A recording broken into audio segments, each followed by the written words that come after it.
Imagine you are a Phoenician merchant, a man of middle years, calloused hands, salt in your beard. You've sailed every port from Cyprus to Carthage. You've seen wars. You've outlasted sieges. You've paid tribute to Persians, to Egyptians, to every empire that raised a sword near the Cedar Coast. And you were born on an island. Not a wide island, not a comfortable island. A rocky limestone shelf jutting from the Mediterranean, barely half a mile from the Lebanese shore. But your island has walls. Walls that rise 40, 50, even 60 feet straight out of the sea. It has a double harbor, the finest in all the eastern Mediterranean. It has purple dye, the most coveted substance in the known world, extracted from the murex snail in your workshops.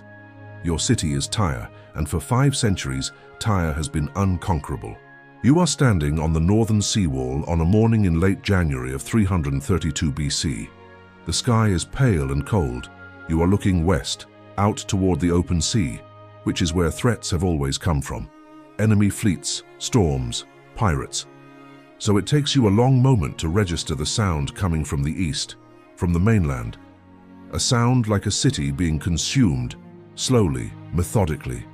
The sound of 10,000 men working. You turn, and what you see will haunt you until the day you die. A causeway, a mole they will call it, is growing out of the mainland shore, stretching across the half-mile of shallow water directly toward Tyre. It is already 200 feet long. Men like ants are dragging timber, rocks, rubble from the ruins of old Tyre. They are driving stakes into the seabed. They are building a road across the sea. At the far end of the causeway, overseeing everything, a young man walks the line. He is 23 years old. He is not very tall. His neck tilts slightly to the left. An old injury, some say, or simply how he carries the weight of the world he intends to conquer. His name is Alexander, and he will not leave until your city is his. This is the siege of Tyre. To understand why Alexander would spend 7 months building a bridge across the sea, why he would sacrifice thousands of men, exhaust his treasury, and risk his entire campaign to take a single island city, you need to understand who Alexander was, where he came from, who shaped him, and what he believed about himself. Alexander III of Macedon was born in Pella, the capital of the Macedonian kingdom, in July of 356 BC. His father was Philip II, one of the most brilliant military minds of the ancient world, the man who transformed Macedonia from a rough northern backwater into the dominant power of the Greek world. His mother was Olympias, a princess from Epirus, a woman of fierce intelligence, religious fervor, and terrifying political cunning. From his father, Alexander inherited an army and a kingdom. From his mother, he seems to have inherited the absolute conviction that he was destined for something beyond ordinary greatness. Olympias told her son, repeatedly and from earliest childhood, that his true father was not Philip II at all, but Zeus Ammon, the king of the gods. In the ancient world, divine parentage was not metaphor. It was credential. And Alexander appears to have believed it, or at least found it tremendously useful to behave as though he did. He grew up in a court of warriors and diplomats, watching his father wage war with the precision of a chess grandmaster. He tamed Bucephalus, the famous black stallion that no other rider could control, at age 12 or 13, reportedly saying to his father, "Father, you are going to lose a great horse through your inability to handle him." Philip wept, they say, partly with pride and partly perhaps with a quiet terror at what he had sired. But the most transformative influence on the young Alexander was not his ferocious mother or even his warrior father. It was a small, sharp-eyed philosopher from Stagira, a man Philip had hired specifically to educate his heir. His name was Aristotle.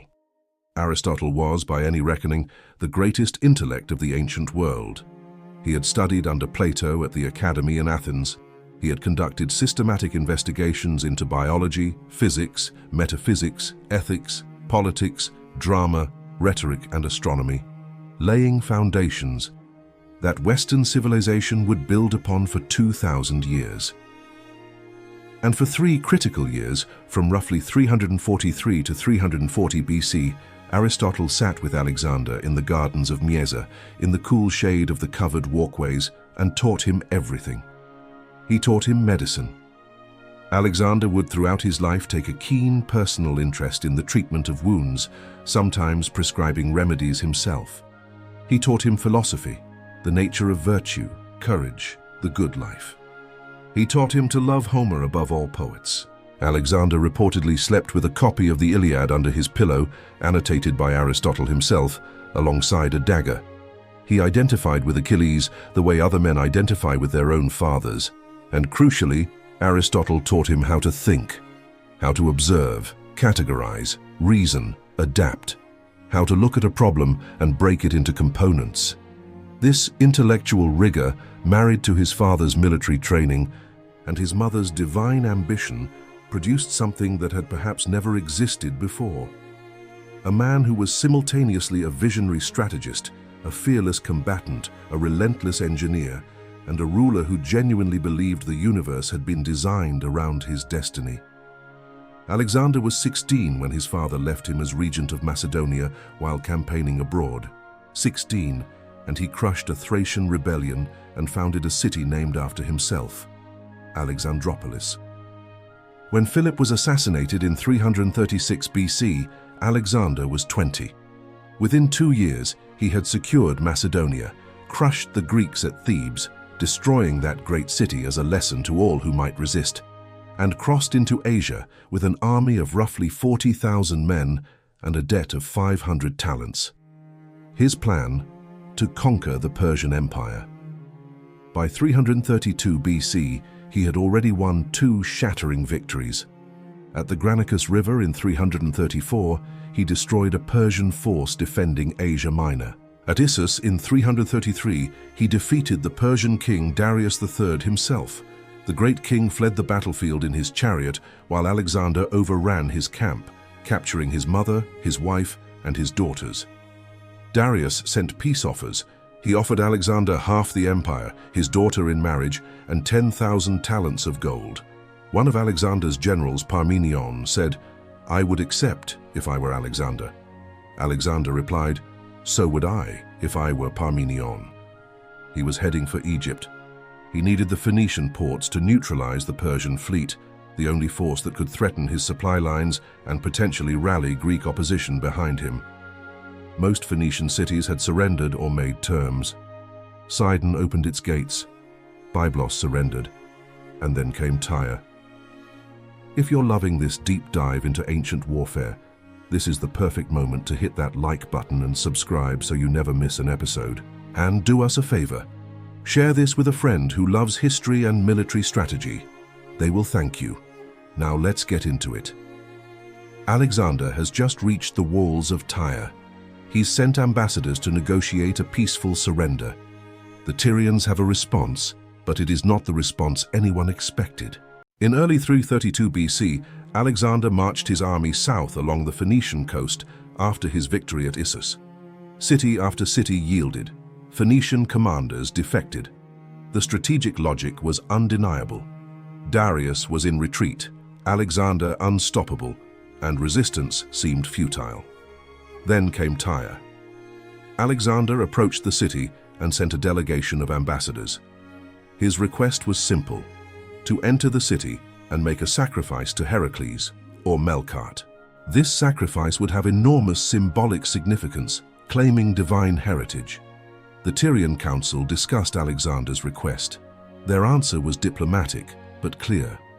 Alexander was welcome to sacrifice at Melkart's old temple on the mainland, but he could not enter island Tyre. They wished to remain neutral. This answer was, for Alexander, completely unacceptable. Neutral meant nothing to him. Tyre's formidable fleet could turn and threaten his rear at any moment. Egypt, his next target, was only accessible by sea along the coast. A hostile Tyre was an existential threat. He refused the terms. Tyre refused again. Negotiations broke down. Alexander sent a second delegation of ambassadors to Tyre for peaceful resolution. The Tyrians seized the ambassadors, and then they killed them. In a spectacular act of defiance, they threw the bodies off the walls and into the sea. The killing of ambassadors was one of the most profound violations of ancient diplomatic law.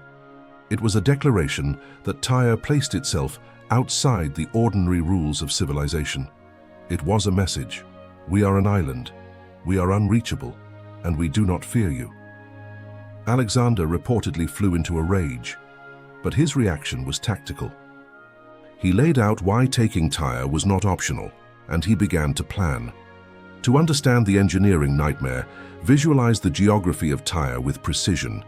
The island sat approximately half a mile from the Lebanese mainland. The water was a shallow, sandy tidal channel, nowhere more than about 5 meters deep, in some places as shallow as 2 to 3 meters. This shallowness was both opportunity and trap. The island itself was roughly oval, about the size of a large modern city park. Every inch of coastline was reinforced. Walls rose directly from the water. No beach, no gradual approach. Nowhere for an attacker to gain footing. On the eastern face, walls reached heights of 45 to 60 meters, the equivalent of a 15 to 20-story building rising straight out of the sea. Tyre had 2 harbors, the northern Sidonian harbor and the southern Egyptian harbor. Both could be closed with heavy chains to prevent hostile ships from entering. The Tyrian fleet, approximately 80 warships, was fully operational. And Alexander, at this moment, had essentially no fleet. The conventional ancient toolkit for sieges did not apply here. You could not surround the city, dig tunnels, or starve them out quickly. You could not use massed infantry assault. There was no land on which to mass infantry. Most commanders would have left a token blockading force and moved on. Nebuchadnezzar had besieged Tyre for 13 years, and the city had not truly surrendered. No one had ever taken Tyre by assault from the sea. Alexander's solution was to refuse to accept that the sea was a barrier at all. He would build a road across it. Engineering the impossible. The structure Alexander proposed was called a mole. The execution would require 7 months, tens of thousands of man-hours, and would transform the geography of the region permanently. The plan was to drive a stone and timber causeway from the mainland to the island, across the 900-meter channel. The mole would be wide enough to support siege towers, approximately 60 feet wide, nearly 20 meters. It needed to be solid enough to support machinery weighing potentially dozens of tons. It needed to withstand constant attack. Alexander had considerable resources. The ruins of old Tyre were systematically demolished, its buildings stripped, its cedars felled, its stone foundations torn up. The rock and rubble were hauled to the shore and dumped into the shallows. Wooden pilings were driven into the seabed to create a framework. Dirt and clay were packed between them. Heavy stones formed the surface. The workforce for this enterprise was enormous: Alexander's own Macedonian army, and the populations of surrounding cities, prisoners, and local Phoenician laborers. Ancient sources suggest the total labor force may have exceeded 10,000 to 15,000 workers. Supply logistics were staggering. Timber required constant resupply from Lebanon. Stone had to be hauled from increasingly distant quarries. Food for the army and workers had to flow continuously. Alexander had organized a sophisticated supply chain running back through Syria and Anatolia. Construction proceeded from both ends, from the mainland and from the island side. Workers in the shallows could stand and dump material. But as the mole approached the island, the water deepened and methods had to evolve. Divers were used to place foundation stones. Floating platforms supported workers. The exposed tip of the causeway required constant military cover. The Tyrians watched all of this from their walls with professional interest. And then they began to make the Macedonians' lives absolutely miserable. The mole is being built. The Tyrians have a plan to stop it, and what they're about to do involves fire ships, falling towers, and a secret weapon that will literally burn men alive inside their own armor. Stay with us. Before we talk about what the Tyrians did to resist Alexander, let's talk about who they were. The Tyrians were not passive victims. They were among the most sophisticated urban defenders of the ancient Mediterranean world. Phoenicia, the coastal strip of what is now Lebanon and northern Israel, was not a military empire in the conventional sense. It was a trading civilization.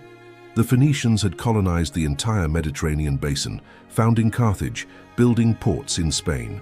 sailing to Britain for tin, possibly circumnavigating Africa. Their wealth came from maritime commerce, from craftsmanship. Tyre itself had a population estimated at between 30,000 and 40,000 people. It had a professional military force, not merely a citizen militia, but trained soldiers accustomed to defending a city-state in an era when city-states lived or died by their walls and will. The city's garrison included approximately 8,000 Tyrian soldiers, infantry, archers, and naval crews. There were also Persian garrison troops, perhaps another 700 to 800 men. Families of Tyrian sailors were recalled to the island, swelling the civilian population and bringing skilled manpower back to the defense. Some ancient sources mention Tyrian women gave their hair to make bowstrings. The Tyrian leadership was provided by its king, Azamilcus, and by the city's council of elders and military commanders. These were pragmatic, intelligent men. They had been watching Alexander's campaign for months. They had assessed his army's capabilities. They concluded that if they could delay him long enough, Tyre could survive. Long enough for Darius to regroup, for the Persian fleet to return. Everything they did was designed to make the cost of staying prohibitive. They would inflict pain. They would frustrate engineering. They would terrorize workers. They would burn and cut and pour and shoot and ram. And for 7 extraordinary months, they nearly succeeded. As the mole grew longer, day by day, Alexander erected siege towers at its tip. These weren't simple wooden platforms.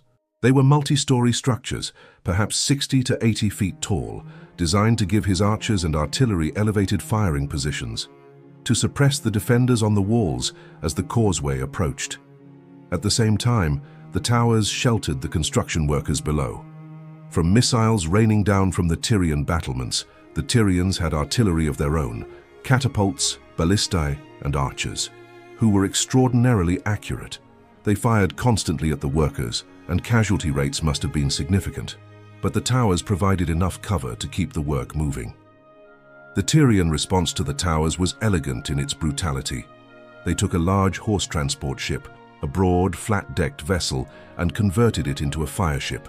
The bow and stern were filled with sand and gravel ballast to weigh down the ends and raise the middle. Into the hold, they loaded a terrifying cargo.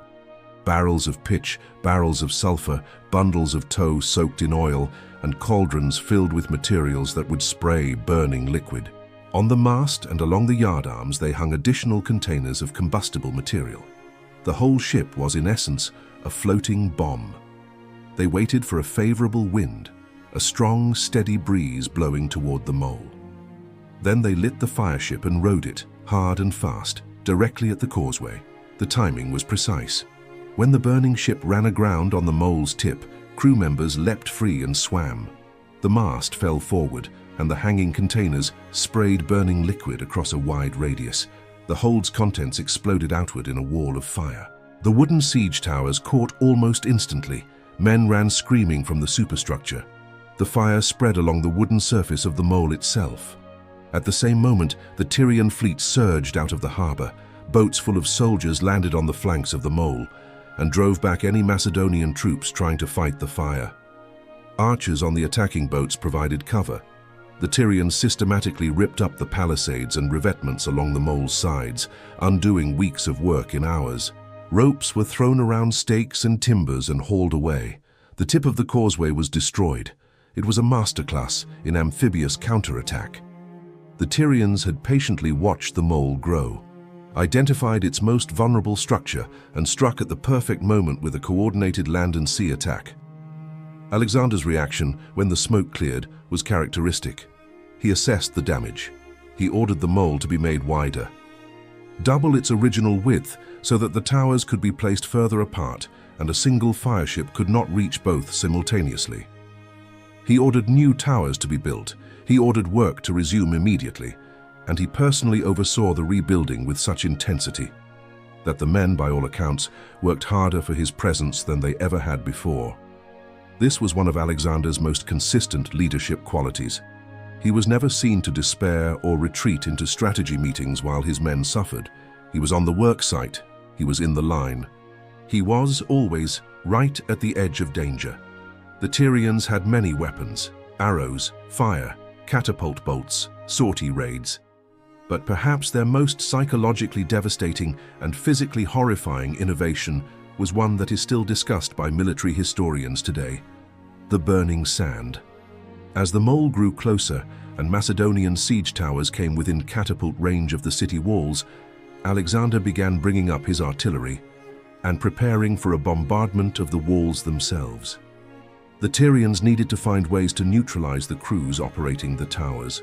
Ancient siege towers of this period were primarily made of wood, and they had a significant design vulnerability: gaps and openings at multiple levels, to allow archers to fire out. The Tyrians weaponized this. They heated massive quantities of sand. Not warm sand, but sand heated in metal cauldrons over fires until it reached temperatures far beyond what water can achieve. This superheated sand was then loaded into catapult-fired containers or simply scooped into large bronze shields that were catapulted or flung by cranes over the walls and directly onto the towers and the men around them.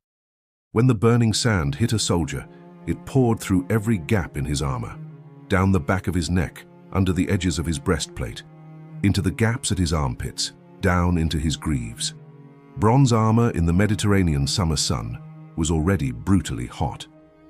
Adding superheated sand to the inside of that armor produced an effect that is almost too horrible to describe calmly. The men could not simply remove their armor. They writhed, they rolled. They tried to tear off breastplates and greaves, while standing under the walls of Tyre with arrows coming at them. Some men, driven mad by the pain, threw themselves into the sea. Arrian, our most reliable source for Alexander's campaigns, is notably restrained about the burning sand, mentioning it almost clinically. Diodorus Siculus is more visceral. He notes that the men could not find relief because they could not expose themselves, and that many died not from wounds, but from the burning itself. Quintus Curtius Rufus describes the sounds of the dying as carrying across the water to the mainland shore. This weapon was not improvised. It required forethought. The collection and processing of large quantities of sand, the construction of specialized delivery mechanisms. It is a testament to the sophistication of Tyrian military engineering that they could think beyond conventional weapons and develop something that specifically targeted the vulnerabilities of Macedonian tactical doctrine. Macedonian tactics relied heavily on the discipline and armor of its infantry. The hypaspists, the elite shield-bearers, who formed the spine of Alexander's assault forces, wore heavy bronze armor and were trained to advance under fire with terrifying steadiness. The burning sand specifically attacked the armor advantage. It turned their protection into a liability. It was a weapon designed to break morale by attacking the one thing Macedonian soldiers trusted most: their own armored bodies. The burning sand was not the Tyrians' only innovation. Throughout the siege, the defenders demonstrated consistent ingenuity in countermeasures. When Macedonian battering rams, massive beamed weapons, were brought up on the mole, the Tyrians devised multiple responses. They lowered large leather curtains or padded screens over vulnerable sections of wall. These absorbed the impact of the rams. When rams bit into mortar, Tyrian crews lowered iron grapples, hooking them around the ram head to haul it away or bind the machine. They also used catapults with special projectiles to cut ropes and chains suspending rams. Ancient siege machines relied on complex networks. Snap one key rope and the apparatus collapsed. Tyrian artillerists became expert at targeted fire, focusing on critical vulnerabilities. At the waterline, Tyrians placed underwater obstacles: submerged rocks, iron frameworks, wooden barriers with spikes. Sortie raids were persistent. Fast Tyrian warships emerged from harbors, striking at the mole or supply convoys, then withdrawing. The coordination of these raids, including fireship attacks and artillery, suggests a sophisticated defensive command structure. Most importantly, Tyrians maintained civilian morale. This defense is only possible when people believe survival is worth the cost. Religious ceremonies were maintained. The great temple of Melkart remained in operation, offering sacrifices and festivals. Tyre was not just a military position, it was a civilization fighting for its existence. The Tyrians had incredible defensive innovations. Which tactic do you think was most brilliant? Drop your answer in the comments below. Alexander's mole is under constant attack. His siege towers keep burning. His men are tortured by burning sand, and he still doesn't have a fleet. But that's about to change, and the strategic picture of this siege will shift violently. Alexander had been building his mole for roughly 3 months when the military situation changed dramatically in his favor. The instrument of that change was the Persian Empire's own naval power, or rather, its collapse. Since the beginning of Alexander's campaign, the Persian fleet had been his most significant strategic vulnerability. The Persian navy was largely composed of Phoenician, Cypriot, and Greek ships, professional maritime forces. As Persian land power crumbled after Issus, these maritime states began reassessing their allegiances. In the spring of 332 BC, the fleets of several key allies arrived to join Alexander at Tyre. From Cyprus came 120 ships, a massive contribution. From Sidon and other Phoenician cities came additional warships. From Rhodes, from the Aegean Greek states, more vessels trickled in. Within weeks, Alexander had assembled a fleet. Ancient sources put this fleet at between 180 and 220 warships. The Tyrian fleet numbered approximately 80. The strategic situation had inverted. The Tyrians had relied on naval superiority. Now they were outnumbered. They withdrew their fleet behind the chain booms of their harbors. Alexander immediately reorganized his approach. He divided the fleet into 2 squadrons, one under his command off the northern Sidonian harbor. A second under Admiral Craterus would cover the southern Egyptian harbor. The Cypriots held the north, the Phoenician allies held the south. The mole construction would continue, now shielded by the fleet on both flanks, and the naval component of the assault could begin. He also put the fleet to immediate offensive use. Alexander personally led several naval forays along the island's coastline, probing for weaknesses. These probes were costly, as underwater obstacles shredded hulls and Tyrian catapults were terrifying. But they gathered intelligence, and they demonstrated Alexander would take personal risk in every phase. With the fleet in position, the siege entered a new and more complex phase involving simultaneous operations. The Tyrians made one significant offensive naval sortie. They selected their moment carefully. Waiting until Alexander's fleet appeared inattentive, men eating, ships partially unmanned, the Cypriot squadron dispersed. They then sent their 13 fastest triremes out of the Sidonian harbor in a surprise attack. The attack initially succeeded brilliantly. Tyrian ships rammed and sank or disabled several Cypriot vessels, creating panic. For a moment, it seemed as though the Tyrians might actually break the blockade. But Alexander, alerted almost immediately, reached the waterfront in time to witness the engagement. He quickly organized a counterattack with his squadron, driving into the harbor mouth as Tyrian ships withdrew. The harbor entrance was narrow, and the Tyrians attempting to turn were caught in a traffic jam. Alexander's ships rammed several of them in the confined space. The Tyrians lost their 5 best triremes. After this, the Tyrians adopted a purely defensive posture at sea. They blocked both harbor entrances. Divers worked constantly to clear underwater approaches to the chains so that Tyrian ships could sortie again. But no further major sortie was attempted. The naval initiative had passed decisively to Alexander. On the land, or rather on the mole, the situation was also evolving, with flanks protected by his fleet. Alexander could concentrate on the engineering problem without constant amphibious harassment. The mole's construction accelerated. New siege towers were built, taller than previous ones, clad in heavy iron sheeting to resist fire and stone. Artillery was mounted on the towers, Macedonian bolt throwers and stone throwers adapted for siege work.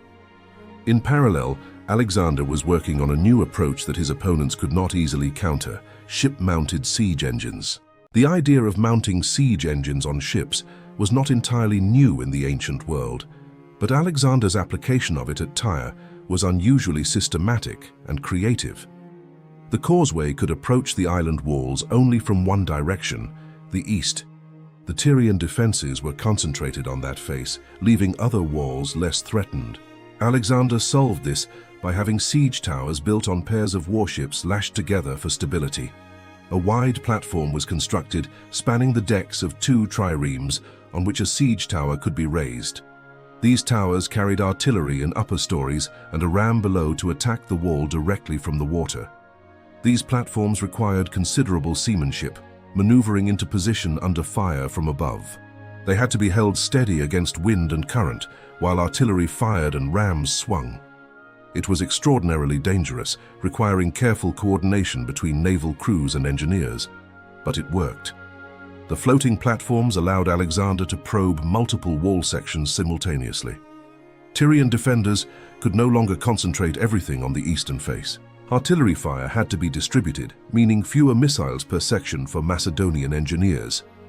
The rams on the floating platforms found a critical weakness. Prolonged battering caused sections of the wall facing to crack and then begin to collapse.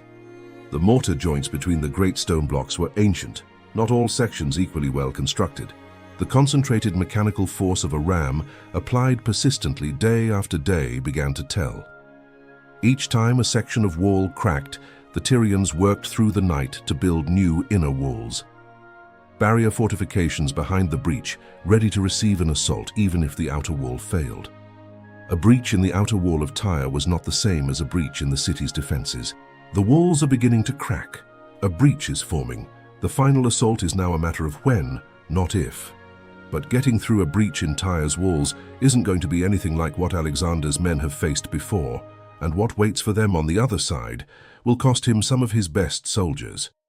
Throughout the middle phase of the siege, there was a recurring pattern of a particular kind. It illustrates better than almost anything else the sheer grinding will of both sides. Whenever the mole sustained serious damage from Tyrian attack, the Macedonians repaired it immediately. Not eventually, not after regrouping, but immediately, with whatever materials were available.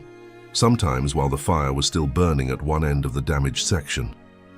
After a Tyrian fireship attack destroyed a major section and burned 2 siege towers, Alexander ordered the immediate reconstruction of both towers and the repair of the mole surface.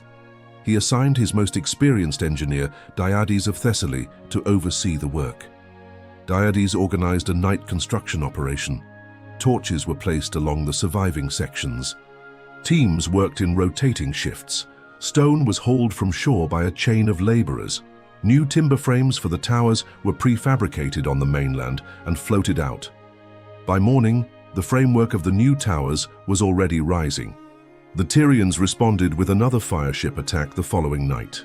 This one was intercepted by Macedonian patrol ships, deflected and burned out harmlessly.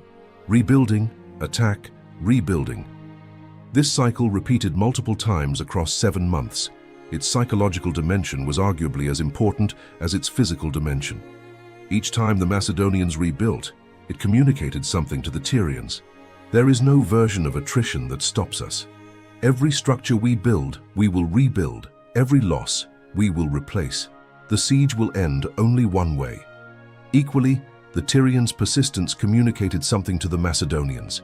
This city will cost you more than you imagined. Every day spent here is a day not spent pursuing Darius. Time is a weapon we are spending against you as surely as our arrows and our fire. Both sides were right, and for 7 months, neither would yield. By late July of 332 BC, the conditions for a decisive assault were finally in place. Let us be precise about what had been assembled, because the scale of the operation is staggering. On the Macedonian side, Alexander commanded approximately 12,000 to 15,000 heavy infantry, organized into battalions armed with the sarissa, presenting a wall of overlapping spear points. For the Tyre assault, the phalanx battalions had been reorganized for urban combat. The hypaspists, the shield-bearers, were the elite of Alexander's foot soldiers, approximately 3,000 men, trained for a wider variety of missions including assault escalade and close-quarters urban fighting. They carried a shorter pike or spear and a large shield, and they would lead the assault through the breach. The companion cavalry, Alexander's primary striking arm, roughly 1,800 men on magnificent war horses. They would have limited utility in the breach assault itself, but were positioned to exploit any success. Allied troops, including Thessalian cavalry, Greek infantry, Cretan archers, and Thracian javelin men, brought total Allied forces to perhaps 12,000, 15,000 additional fighters. In total, Alexander commanded perhaps 35,000 to 40,000 fighting men by this point. The fleet, 220 warships in 2 squadrons equipped with ship-mounted siege engines, platforms carrying boarding bridges and transport vessels for assault troops. The siege engines, multiple siege towers on the mole, each perhaps 50 to 70 feet tall, carrying artillery and assault parties, battering rams on both the mole and the ship platforms, artillery in multiple configurations, bolt throwers for anti-personnel work, stone throwers for wall demolition. On the Tyrian side, the picture was grimmer than when the siege began, but far from broken. The garrison had been fighting continuously for 7 months. Casualties had been significant. Replacement soldiers were being drawn from the civilian population, with training necessarily rapid. Supply levels were not well documented, but 7 months of blockade created serious food and water stress. Yet the walls still stood. The harbor chain booms held. The city's spiritual cohesion remained intact. The defenders were exhausted, diminished, and isolated, but they were ready to fight. The final assault of the Siege of Tyre was planned with methodical precision, characterizing all of Alexander's major operations. He identified the breach location, a section of the southern wall battered by rams, showing significant collapse. He coordinated a multi-axis attack designed to overwhelm defenders by forcing them to respond to threats from multiple directions simultaneously. The plan had 3 primary elements. First, the fleet would demonstrate aggressively against the city's northern and western walls, simulating an imminent assault, forcing Tyrian defenders to man those positions in force. This meant fewer Tyrian soldiers available to meet the actual assault at the breach. Second, artillery from the mole towers and naval platforms would conduct the heaviest sustained bombardment of the siege, targeting the defenders on the walls near the breach, attempting to clear the battlements. Third, the hypaspists and assault infantry, a spearhead force of 800 to 1,000 men strong.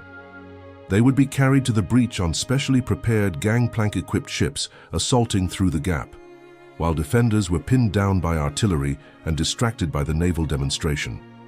Alexander himself would lead the assault personally aboard the lead ship, as he had done in almost every major engagement. His officers had long since stopped arguing about this. It was simply what he did. The assault began at dawn on a day in late July. The fleet separated into its assigned positions with practiced efficiency.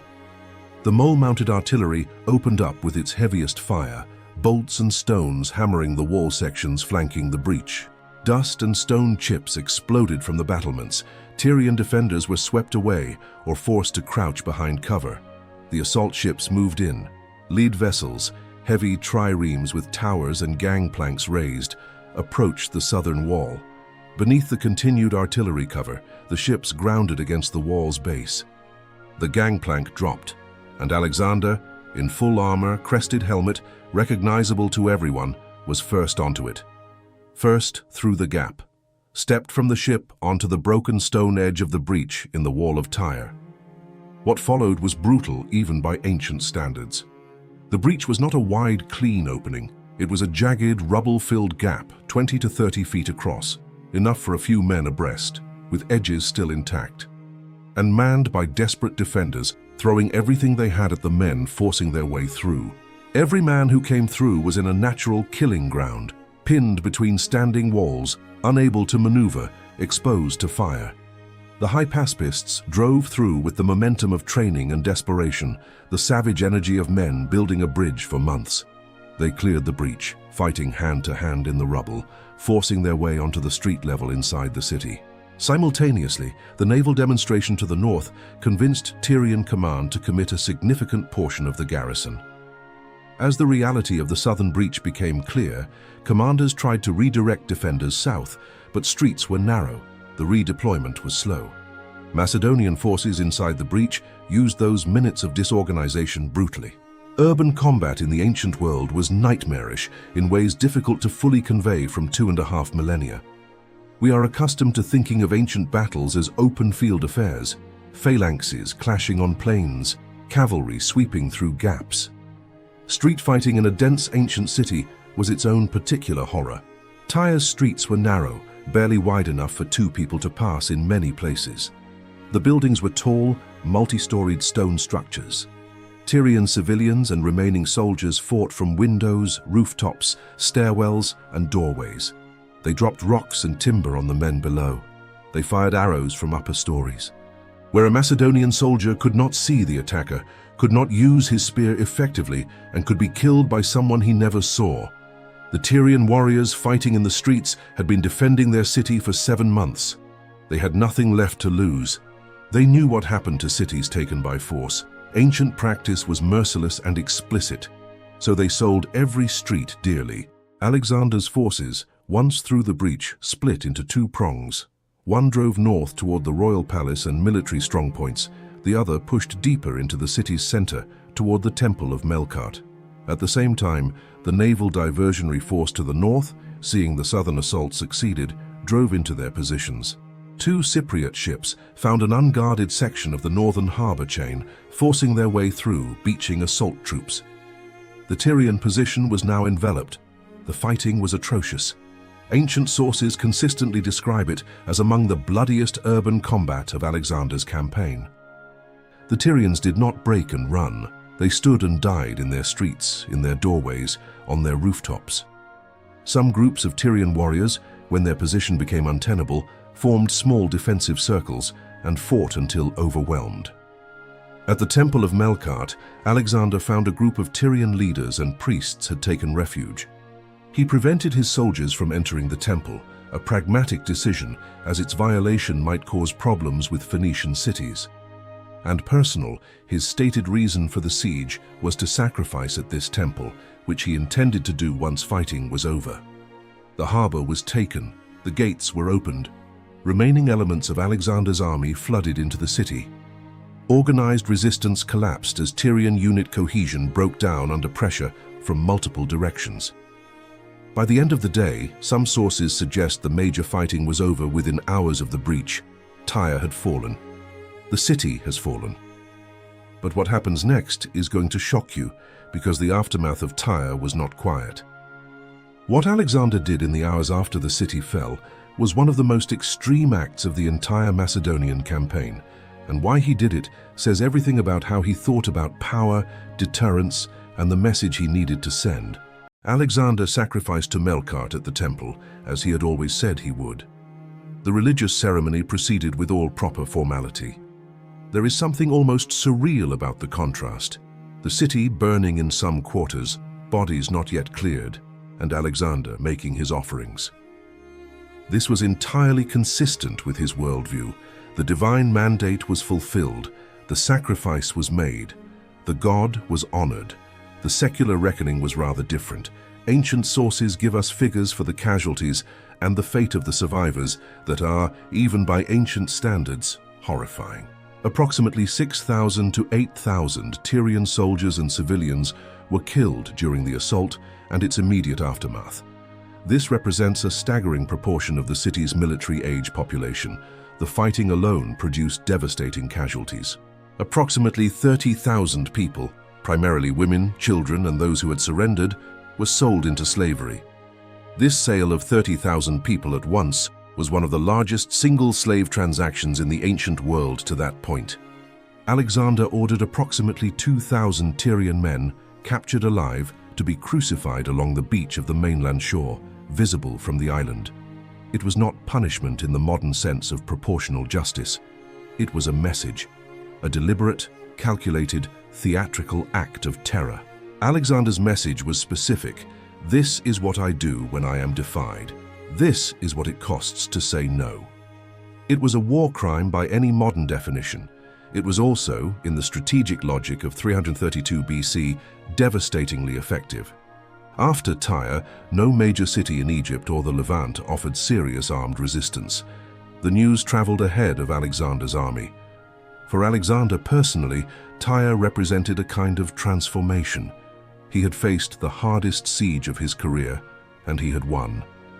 Macedonian casualties were modest for 7 months of siege operations, a testament to the discipline of his army. But the psychological cost, the grueling work, constant harassment, burning men, towers rebuilt 4 times, had been enormous. He sacrificed again at Melkart. He dedicated his favorite siege engine in the temple. He held games and a torchlight procession, and then he organized his army, turned it south, and marched for Egypt. The fall of Tyre had immediate strategic consequences. First and most immediately, the Persian fleet was finished as a strategic force. It had been built primarily from Phoenician ships and crews. With Tyre taken and the rest of Phoenicia in Macedonian hands, the supply base, shipyards, and experienced officers were gone. The Persian fleet, without its Phoenician core, simply ceased to exist as a coherent fighting force. The entire Aegean was now under Macedonian control. This had been the core strategic logic of the entire siege. Alexander had not taken Tyre because it was an obstacle on the road to Egypt. He had taken Tyre because leaving a hostile Tyre behind him with its 80-warship fleet would have been an existential threat to his supply lines. By taking 7 months and several hundred Macedonian lives to destroy Tyre's independence, he had permanently neutralized that force. Egypt fell almost without a fight. Alexander marched through Gaza, conducting a brief but brutal siege there, killing its Persian governor Batis. The Egyptian populace received him as a liberator from Persian rule. The Persians had been deeply unpopular rulers in Egypt. Alexander adapted his presentation. He made sacrifices to the Egyptian gods, was recognized by the priests of Amun as the son of the god. He founded Alexandria on the Egyptian coast, on a site he personally selected, and which he marked out himself on the ground using grain. Alexandria would become the intellectual capital of the Hellenistic world and the greatest city in the Mediterranean until Rome surpassed it. None of this happens without Tyre. Without the cleared sea lanes and the neutralized Persian fleet, Alexandria could not have been built. The long-term historical consequences of the siege of Tyre extend in multiple directions, and they were felt for centuries. Tyre itself. The city did not disappear. A city on such a prime location never disappears entirely. But the Tyre that rose from the ruins of 332 BC was a fundamentally different entity from the great Phoenician maritime power it had been. The population had been decimated or enslaved, the merchant network severed, the institutional memory was scattered. Tyre became for a generation a Macedonian garrison town. It rebuilt slowly. It recovered some commercial importance.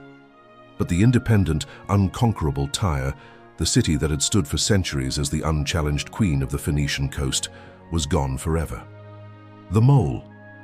Here is the most extraordinary long-term consequence. When Alexander's engineers built the causeway across the 900-meter channel, they used so much stone, timber, and rubble that the structure was never fully dispersed. Silt, sand, and sediment accumulated around it. Today, what was an island city is connected to the mainland by a permanent land bridge that has grown over 25 centuries into a natural-looking peninsula. Alexander literally changed the geography of the Lebanese coast. His engineering work from 2,350 years ago is visible from satellite imagery today. The destruction of Tyre sent shockwaves through the Phoenician diaspora. Carthage, Tyre's greatest colonial daughter, founded in the 9th century BC, by 332 BC, the dominant power of the Western Mediterranean. Carthage sent ships and messengers to Tyre when the siege began. Ancient sources mention Carthaginian representatives present in Tyre during the siege. Hints that Carthage considered sending military assistance. Nothing came of it. Carthage, watching from across the Mediterranean, drew its own lessons. The great Phoenician colonial world would eventually face its own reckoning, with a younger, hungrier Mediterranean power, Rome. That reckoning came 150 years later. Tyre's fall weakened the coherence of Phoenician civilization. At precisely the moment it might have successfully challenged the spread of Hellenistic culture. Alexander's campaigns, of which Tyre was a critical enabler, resulted in the spread of Greek language, culture, philosophy, across an enormous swath of the ancient world, from Egypt to Central Asia. This Hellenistic world became the cultural substrate on which Christianity and Islam would later spread. The Greek language became the lingua franca of the Eastern Mediterranean. The New Testament was written in Greek, and early Islamic scholars translated Greek texts. You can draw a direct line from Alexander's decision to build a bridge to an island, to the intellectual character of Western civilization. The techniques developed and refined at Tyre influenced military engineering for centuries. Coordinated naval and land operations, ship-mounted siege engines, systematic approach work with moles and parallels, floating platforms. Demetrius Poliorcetes, the besieger, developed these techniques further at the Siege of Rhodes. Roman military engineers studied the Tyre operation. The tradition fed into Byzantine and medieval siege practice, the intellectual lineage from Alexander's engineers at Tyre to the engineers of the Crusader sieges. We've just walked through the entire siege, from Alexander's upbringing to the brutality and the long-term consequences. Here's my question for you. Do you think Alexander was right to refuse the Tyrian offer of neutrality? Or was it one of his most brutal miscalculations, even if it worked? Drop your honest opinion in the comments. I want a real debate in there. We are in the final stretch. Let's bring it all together. The extraordinary engineering, the Tyrian bravery, Alexander's obsessive will, and what the Siege of Tyre ultimately tells us about how history works and how great events are made. Let's step back and look at the Siege of Tyre as a whole, because what Alexander did here was not simply an act of military force. It was, at its deepest level, an act of political imagination. Every advisor Alexander had would have told him, did tell him, that Tyre was not worth the cost. The city was on an island. It had never been taken by assault. Its walls were impregnable from the sea. Bypassing it would lose him nothing. His campaign to conquer Persia was the strategic priority, not a stubborn island city. Alexander's refusal to accept this advice rested on a different kind of calculation, one that operated at a higher level of strategic abstraction than his generals were using. He saw not just the immediate obstacle, but the systemic threat. Tyre left standing in Macedonian-controlled territory, but in de facto independence, was a permanent lever for Persia or any future enemy to apply against his empire. Every city that watched Tyre survive would draw the lesson: resistance is possible. Alexander can be waited out. The price of saying no to him is survivable. He could not accept that lesson being written into the history of his campaign. And so, he built the bridge. There is something in the mole, in the sheer physical audacity of piling rock and timber into the sea. For 900 meters and 7 months, that captures something essential about Alexander. He refused the categories that the world presented to him. Sea was not a barrier, it was a construction site. Unconquerable was not a description, it was a challenge. Impossible was not a verdict, it was a starting point. His teacher Aristotle had taught him to examine any problem systematically, to reduce it to its components, to find the point of leverage. At Tyre, the point of leverage was the sea itself. The only question was whether you had the will to apply force to it for long enough. We should end our account of the siege not only with Alexander, but with the Tyrians themselves. Because the defense of Tyre was, by any objective measure, one of the great defensive performances. In the history of ancient warfare, consider the facts. A city of perhaps 35,000 to 40,000 people, with a garrison of roughly 8,000 soldiers, held off an army of 40,000 men, the finest army of the ancient world, commanded by arguably the greatest military genius in recorded history. For 7 full months, they destroyed his siege towers multiple times. They crippled his fleet in a surprise sortie. They invented specific weapons: the burning sand, the fireship attack, the chain hook counter-ram, to neutralize Macedonian tactical advantages. They maintained the cohesion and will to resist of their civilian population through the entire siege. They lost. But the manner of their losing, the ferocity with which they fought, the creativity with which they adapted, the determination with which they rebuilt after every setback, meant that they inflicted real damage. It consumed an army's labor, an island city's civilization, and an enormous quantity of human life on both sides. It left a causeway in the sea that is still there, that is, in a real and measurable sense, still there.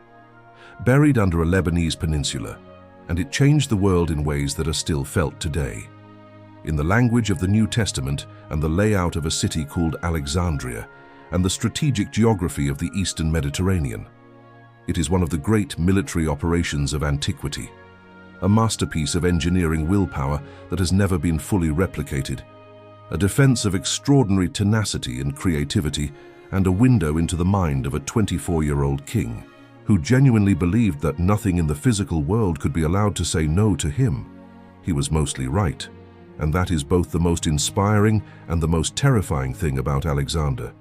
The mole is still there. The man is gone.